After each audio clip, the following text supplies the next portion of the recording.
Au nom du Père, du Fils et du Saint-Esprit. Amen. Mes très chers frères et sœurs, nous célébrons la dispersion des saints apôtres. Nous pourrions croire que c'est une mauvaise nouvelle, puisque le Christ, lors de la scène, avait fait cette prière « Unt sint unum », qu'il soit un, comme je suis un avec mon Père. Mais ce n'est pas parce qu'ils étaient unis en Christ qu'ils ne pouvaient pas se séparer, car leur séparation est la bonne nouvelle de l'Église. En effet, Matthieu nous dit qu'ils s'en allèrent proclamer partout l'Évangile après l'Ascension. C'est la dernière phrase de son Évangile. Marc, pardon, pas Matthieu, Marc. Les Actes des Apôtres, eux, qui sont la suite canonique des Évangiles, nous racontent comment ils reçurent l'Esprit Saint à la Pentecôte, puis, à partir de l'épisode de la conversion de l'eunuque, on les voit se disperser, partir partout dans le monde pour proclamer la parole de Dieu. Nous connaissons à peu près à toutes et tous leur trajet. Je vais en dire quelques-uns. Pierre va faire Antioche, Rome. Barthélemy, l'Arménie. Thomas va aller jusqu'en Inde. Marc, l'Égypte. Matthieu, l'Éthiopie. Et ainsi de suite. Paul, qui va être converti plus tard, lui, va carrément faire toute l'Europe, enfin, tout le bassin méditerranéen. On dit même que Jacques est allé jusqu'en Espagne.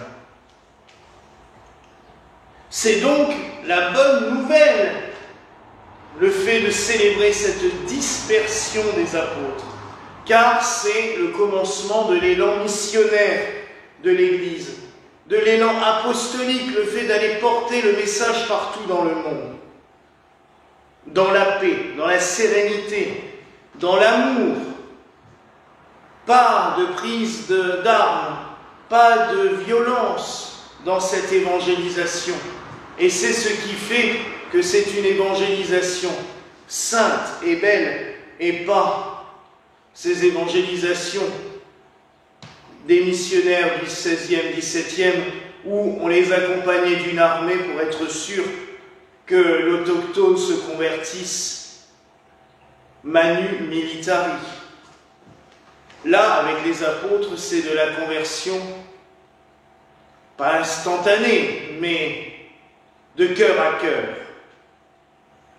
J'en discutais dimanche matin parce que c'est une grâce qui me rend toujours perplexe. On aimerait toutes et tous être dotés de ce don. Saint Paul prêche dans un théâtre, environ 4 à 5 000 personnes. Il prêche avec une telle conviction, avec un tel amour, avec une telle force au fond des tripes, que ces 5 000 personnes vont se faire baptiser à la sortie. C'est énorme. D'un autre côté, on est loin aussi de cette espèce de scrupule que nous avons actuellement dans beaucoup d'églises, de dire « Oui, mais est-ce que tu es digne d'être baptisé? Est-ce que tu as bien fait ton catéchuménat? Est-ce que tu as bien fait ci? Est-ce que tu as passé 2 ans au catéchisme ?» Vous croyez que Saint Paul, il a posé 2 ans de catéchisme avant de baptiser les 5 000 du théâtre? Il ne savait même pas qui ils étaient. Il leur demandait, hop, tous dans la rivière, et on les baptisait à la chaîne. Et il le dit lui-même. Vous avez été baptisés de l'eau, l'Esprit Saint viendra sur vous. Donc en gros, baptisez. L'Esprit Saint fera le reste. Et je pense que c'est vraiment une belle chose. Quand nous baptisons, même avec 2 ans de catéchisme comme le font certaines églises, il n'y a aucune garantie que les personnes reviennent à la messe après, ou qu'ils soient croyants. Aucune. Je dirais que c'est vraiment la parabole du semeur. On sème le blé et on regarde si ça pousse un jour. Et si plus tard ça donne du fruit. Ça, c'est au petit bonheur la chance. Donc cette dispersion des apôtres, ils sont tous partis, ils ont semé. Sans garantie. Sans garantie de savoir si ça allait servir à quelque chose ou pas. Tout ce qu'ils savaient, c'est qu'ils avaient l'Esprit Saint avec eux et qu'ils avaient la force de convaincre. Après, le reste, c'est venu en plus. Et quand on voit la rapidité du développement du christianisme dans les tout premiers siècles, on se rend bien compte que l'Esprit Saint était avec eux. Donc cette fête de la dispersion, je dirais que c'est une des fêtes de la fondation de l'Église. Pourquoi est-elle célébrée maintenant? Et pourquoi est-ce qu'on en entend si peu parler? À partir de l'an 1000, elle a commencé à se généraliser. On trouve des textes liturgiques. Elle est, selon les missels, soit le 14, soit le 15 juillet.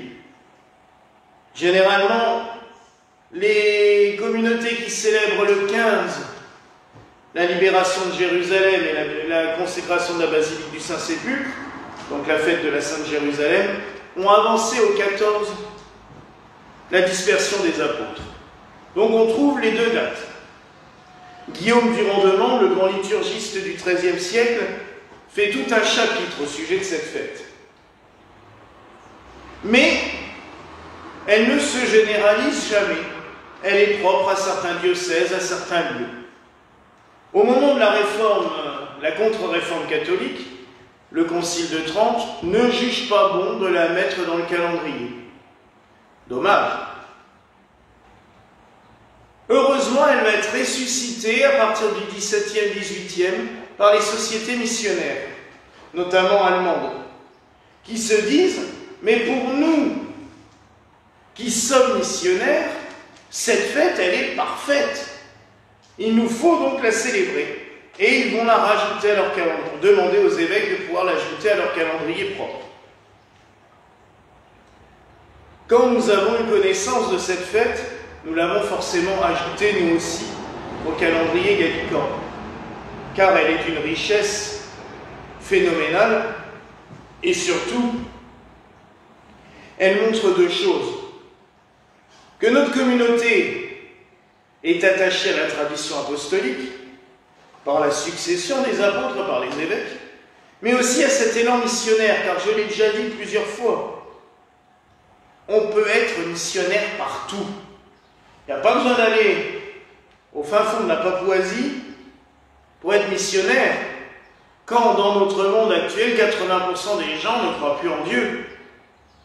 Il suffit d'aller dans la rue, il suffit de rencontrer les gens, il suffit de passer un bon repas avec des amis. Et déjà là, il y a au moins 50% de chances de pouvoir convertir quelqu'un.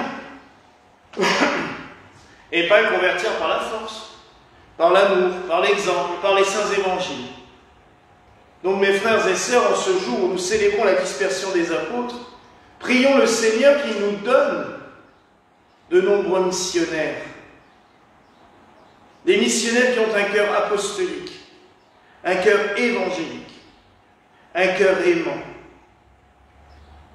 un cœur miséricordieux. Car oui, un missionnaire devrait lui aussi prononcer le vœu de miséricorde qui est si important dans notre communauté. Car comment porter la parole de Dieu aux autres si on n'est pas miséricordieux? Or que le Seigneur nous accorde tous toutes ces demandes par l'intercession des saints apôtres, Voilà la grâce que nous nous souhaitons ce jour au nom du Père, du Fils et du Saint-Esprit. Amen.